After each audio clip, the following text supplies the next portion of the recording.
A y B celebran un contrato y vamos a poner en lugar la perspectiva de A. Lo celebra ya nomás para celebrarlo, incurrió en gastos, tuvo que pagar a un intermediario, tuvo que pagarle honorarios a un escribano, había algunos impuestos referidos al contrato, todo eso son ya gastos que fue realizando. Por supuesto, tuvo que cumplir su prestación, con lo cual el desembolso propio de la prestación, pero no solo de la prestación, sino varios gastos alrededor que tuvo que hacer, o inversiones, como lo quiera llamar. Por ejemplo, tuvo que entregar mercadería, tuvo que comprar una máquina para fabricar el producto que le iba a entregar a su co-contratante, a B. Gastos que tuvo que realizar para entregar, o sea, para cumplir su prestación, al margen del valor de la prestación en sí. Por ejemplo, gastos de almacenamiento, gastos de transporte, gastos de entrega, en todo sigue gastando. Recibe parte, hay un cumplimiento por partes de B, del co-contratante, que también implican gastos para A, para recibir la mercadería, por ahí contratación de un seguro, almacenamiento, etc. Pero el problema es que luego B no cumple su prestación completa. Y ante esto, después de una serie de escaramuzas, A finalmente resuelve el contrato. También hubo nuevos gastos, porque hubo que hacer gastos para constatar el incumplimiento a través de un escribano. Bueno, esta es la historia. Esta es la historia. Y quisiera que reflexionemos sobre cómo juega la responsabilidad civil en este caso, empezando por lo más básico. ¿Tiene derecho a ser resarcido A ante este contrato que B incumplió, por lo cual él lo resolvió? Suponiendo que lo tenga, ¿a qué? ¿A qué resarcimiento tiene derecho? Soy Andrés Sánchez Herrero y te doy la bienvenida a esta presentación que forma parte de mi curso elemental de Derecho de los Contratos.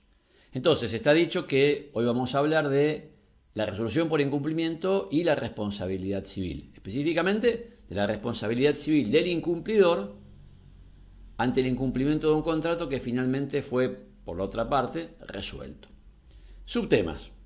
Vamos a ver cuál es la regla general, cuál es la normativa aplicable, qué naturaleza jurídica tiene la responsabilidad del incumplidor, cuál es el factor de atribución y, por último, cuál es el daño resarcible.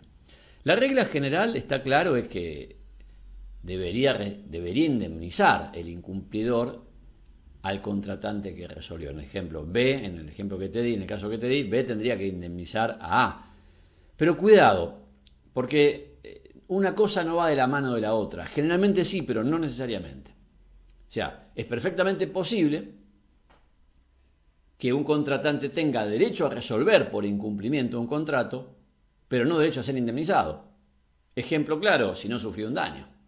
Y esto es así porque los requisitos para resolver por incumplimiento coinciden solo parcialmente con los requisitos de la responsabilidad civil. Pero te diría que en líneas generales, siempre que se resuelve un contrato por incumplimiento, hay responsabilidad civil del incumplidor. Lo cual no es extrañar, porque fíjate, para resolver por incumplimiento necesitas el incumplimiento. Ese es un requisito de la responsabilidad civil. Necesitas la imputabilidad. Eso es un requisito de la responsabilidad civil. O sea que en realidad lo único que hay que agregarle es el daño, y generalmente algún daño sufrís. Y bueno, por supuesto, si hay un daño derivado del contrato, o sea que el nexo de causalidad estaría dado. Por eso, en síntesis, si bien desde un punto de vista formal no podemos identificar viabilidad de la resolución por incumplimiento con viabilidad de resarcimiento, tienden a darse siempre los mismos casos. ¿Dónde está regulado este tema? En cierto modo, en el artículo 1082 del Código Civil y Comercial. Te lo leo y después vamos a hacer alguna consideración. Reparación del daño, se titula. La reparación del daño cuando procede, acá está la idea de que podría no proceder, cuando procede, queda sujeta a estas disposiciones. Inciso A.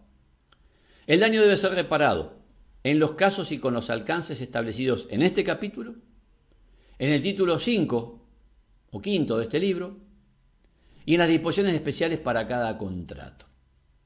B. La reparación incluye el reembolso total o parcial, según corresponda, de los gastos generados por la celebración del contrato y de los tributos que lo hayan gravado. C. De haberse pactado la cláusula penal, se aplica con los alcances establecidos en los artículos 790 y siguientes. Bueno, en apariencia acá tenemos regulada la responsabilidad civil dentro del capítulo de la resolución por incumplimiento o de la extinción de los contratos, ¿no? ¿Por qué te digo esto en apariencia? Porque esta norma no suma nada. Vamos a puntearla un poquito. El primer inciso, el inciso A, te dice qué reglas se aplican a la responsabilidad civil ante la resolución por incumplimiento. Y te habla de 3 regímenes. 1, las reglas previstas en este capítulo. Pero en este capítulo la única regla específica prevista para esto es que a su vez no tiene más regla que la inciso B, que pronto te voy a relativizar mucho en su importancia. En segundo lugar, también se aplican las reglas del título quinto de este libro, o sea, las reglas generales de la responsabilidad civil. Y además las disposiciones especiales para cada contrato, que dicho sea de paso casi no hay disposiciones especiales en ningún contrato referidas al daño a la responsabilidad civil por resolución de ese contrato. Si este inciso no hubiese estado escrito, ¿qué reglas habríamos aplicado? Y la misma que dice ahí. O sea que en este sentido no suma nada. Inciso B, curioso. Se detiene en un rubro, uno de tantos, para decir que es resarcible. La reparación del daño incluye el reembolso total o parcial de los gastos generados por la celebración del contrato y los tributos que lo hayan grabado. Los gastos de celebración del contrato. Es un rubro entre tantos que tampoco era particularmente discutido. La verdad que no sé qué sentido tiene poner este rubro, no poner los demás. En fin. De nuevo, si no hubiese estado escrito, este rubro igual sería resarcible. O sea que de nuevo no suma nada. Y el inciso C, ¿qué te dice? De haberse pactado la cláusula penal, se aplica con los alcances establecidos en el artículo 790 y siguiente. El artículo 790 y siguiente regula la cláusula penal. Y sí, lógico. De nuevo, si este inciso no hubiese estado escrito y las partes pactaban una cláusula penal, se habría aplicado con los alcances previstos en las reglas que regulan la cláusula penal. Un artículo olvidable en suma, pero bueno, es lo que dice el Código Civil y Comercial. Pasemos a otro tema. Naturaleza de la responsabilidad contractual. Vos mirá, pero es lógico. ¿Qué responsabilidad habría de ser si no la contractual? Bueno, a ver, no te olvides que la resolución por incumplimiento produce la ineficacia retroactiva, barre por completo los efectos del contrato. Si nos lo tomamos muy a pecho, podríamos decir, bueno, no hay contrato, luego no hay responsabilidad contractual. Y no sé, pero ¿qué sería? ¿Precontractual, extracontractual? Bien, es contractual, ¿sí? Esto hay consenso. La antijuridicidad. Vos sabés que los requisitos de la responsabilidad civil son la antijuridicidad, la imputabilidad, el daño y el nexo causal. Bueno, vamos punteándolos. La antijuridicidad va a estar siempre dada. ¿Por qué? Porque es el incumplimiento del contrato. Y como estamos hablando de un contrato resuelto por incumplimiento, por definición hubo incumplimiento. Por lo tanto, este requisito de la responsabilidad civil siempre va a estar satisfecho. Siempre va a haber antijuridicidad. Lo mismo puedo decirte del factor de atribución, otro de los requisitos.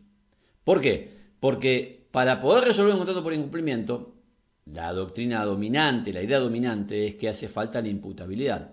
¿Objetiva o subjetiva en función del tipo de obligación incumplida? Bueno, entonces, en definitiva, siempre va a haber imputabilidad que si llegaste a resolver el contrato. Bueno, entonces es la misma imputabilidad que es un requisito de la responsabilidad civil. Segundo. Y bueno, ¿qué nos queda? El daño, que es lo que te decía antes. Si hay daño, hay responsabilidad civil. Por supuesto, hablamos de daño derivado del incumplimiento y la resolución. Por lo tanto, nexo causal, si hay daño, va a haber, porque por definición hablamos del daño derivado causalmente del incumplimiento y la resolución que fue su secuela. Entonces, hablemos del daño. Y el daño tiene importancia porque, al mismo tiempo que es el requisito para la responsabilidad civil, es también lo que me marca qué es lo que habrá que resarcir. Con lo cual, ya entramos de lleno en el tema de a qué tiene derecho el contratante que va a ser resarcido, o sea, el contratante que resolvió el contrato. Vamos a ir tomando como referencia el casito que te conté al comienzo, pero, en fin, como para concretarlo un poco. Por supuesto, daño emergente y lucro cesante. Daño emergente tiene derecho al daño emergente, o sea, al perjuicio que es efectivamente sufrido por el incumplimiento y la resolución, y lucro cesante a la ganancia que dejó de obtener por el incumplimiento y la resolución. Vamos a empezar por el daño emergente. Daño emergente, sin ser taxativo, te punteo los rubros principales que lo van a integrar. Incluso voy a incluir alguno que a mi modo no lo integra, pero bueno, por lo menos te lo cuento y después vos sacás tus conclusiones. Todos los que son los gastos en que incurrió nuestro contratante para celebrar el contrato. ¿Te acuerdas que te dije que había pagado un corredor o un escribano, que había pagado de impuestos? Bueno, todos esos gastos son resarcibles. Todos esos gastos son resarcibles. Son, dicho sea de paso, los gastos que por el 1082 inciso B son resarcibles. Bueno, está bien, va a ver que hay un montón más que no están en el 1082 inciso B y que igualmente lo son. Nadie lo discute, que esto es resarcible. Otro rubro que podemos meter acá es el tema de los gastos en que incurrió por las restituciones que efectuó o recibió. Acordate que cuando un contrato se resuelve por incumplimiento, dada la ineficacia retroactiva, quedan privadas de causa las prestaciones que se han cumplido y cada uno tiene que devolver. Desde ya que el que resolvió tiene derecho a que le devuelvan las prestaciones que él ha cumplido, se las tiene que devolver. Pero él también tiene que devolver las que recibió. Al margen de en sí de las prestaciones, después voy a hablar un poquito sobre eso, hay gastos asociados a recibir o a entregar esas prestaciones. Bueno, esos gastos también tiene derecho a que se lo resarzan el contratante no incumplidor. Tercero, y acá es lo que te quería decir, algunos consideran que cuando la restitución no se puede hacer en especie y hay que hacerla en dinero, eso también formaría parte del resarcimiento. De hecho, no faltan fallos que condenan a resarcir incluso en este rubro. Bueno, a ver, vamos a ver. Primero ubiquemos un poquito el tema. Lo que corresponde en principio es que ambos contratantes, pero ahora estamos hablando de la restitución de la prestación que le tiene que dar el incumplidor al no incumplidor. Lo que corresponde es que le devuelva la prestación en especie, la prestación que recibió. Me diste mercadería, te devuelvo la mercadería, por ejemplo. Me diste un inmueble, te devuelvo el inmueble. Pero a veces, ya sea por razones materiales o jurídicas, es imposible esa restitución. La cosa fue consumida, o qué sé yo, un servicio, ¿cómo te devuelvo un servicio? O el uso y goce de una cosa, ¿cómo te lo devuelvo? O a lo mejor no, es una cosa tangible, pero fue transmitida a un tercero de buena fe y título oneroso, que está blindado. Bueno, no te voy a poner la cosa. Bueno, en todos esos casos, lo que corresponde es que el contratante restituya el equivalente económico de la prestación que no va a poder devolver en especie. Bueno, esto es lo que algunos dicen que forma parte del resarcimiento y esto es lo que yo considero que no, que en realidad forma parte del capítulo restitutorio, del efecto restitutorio derivado de la resolución, no del efecto resarcitorio, y esto tiene algunas implicancias prácticas, pero por ahora me quedo con ese encuadre. En fin, te lo menciono para que lo tengas presente. Al margen de las prestaciones que hay que devolver y todo, y hay que cumplir, nuestro contratante incurrió en gastos para realizar su prestación. No me refiero al valor de la prestación, sino gastos que incurrió para poder, es decir, almacenar, transportar, por ejemplo, la mercadería que le tenía que dar A a B. Bueno, esos gastos también son resarcibles. Lo mismo los gastos en que incurrió para recibir las prestaciones de la contraparte. Una contratación de un seguro, por ejemplo, o algo así, todo eso es resarcible. Las inversiones no amortizadas también serían resarcibles, pero claro, a ver, las inversiones que realmente no fueron amortizadas. En el ejemplo que yo te di, A adquirió una maquinaria para fabricar los productos que le va a dar a B. Bueno, hay que ver qué valor residual tiene esta máquina. Probablemente esta máquina no se compró solo, ni se va a usar solo para estos productos que se fabricaron para dárselos a B. Pero bueno, lo que sea como una inversión no amortizada por ese contrato tiene que ser resarcido sin duda.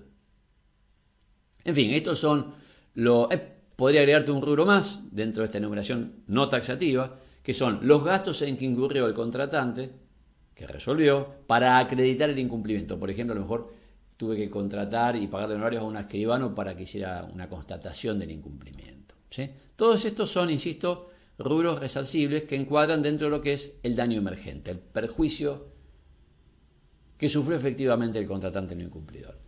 Vamos a agregarle el tema del lucro cesante. El lucro cesante, este sí fue un poco más discutido en su momento, pero hoy no hay ninguna duda, el lucro cesante es resarcible. O sea, el contratante que resuelve tiene derecho a que el otro le indemnice todas las ganancias que dejó de percibir porque el contrato no se cumplió. Ahí hay una discusión de si tiene derecho a que le den las ganancias que habría obtenido si el contrato se hubiese cumplido, que sería el daño de interés positivo, o las ganancias que habría obtenido si de no haber confiado en este contrato, bueno, hubiese obtenido por un medio alternativo, o sea, el daño de interés negativo. Yo creo que es resarcible el daño de interés positivo, pero no me quiero ir por las ramas. En cualquier caso, lo que está claro es que el lucro cesante también es resarcible. Y con esto cierro este breve análisis de la responsabilidad civil ante la resolución por incumplimiento, con una reflexión final. Digo, más allá del detalle de cuál rubro sí y cuál no, ya te dije que la enumeración no es taxativa, tenés este criterio general en mente. El contratante no incumplidor tiene que quedar en una situación económica equivalente a la situación en la cual se habría encontrado si el contrato se hubiese cumplido. No en la misma situación. Para la misma situación el contrato se hubiese cumplido. Él se queda con la prestación del otro, cumplió la suya, el contrato se... No, eso no. Pero a la situación económica equivalente. Y a eso apuntan todos los rubros del resarcimiento que te indiqué. Y si querés conocer más, ya sea sobre la resolución por incumplimiento o sobre los contratos en general, podés ver los demás videos de mi canal.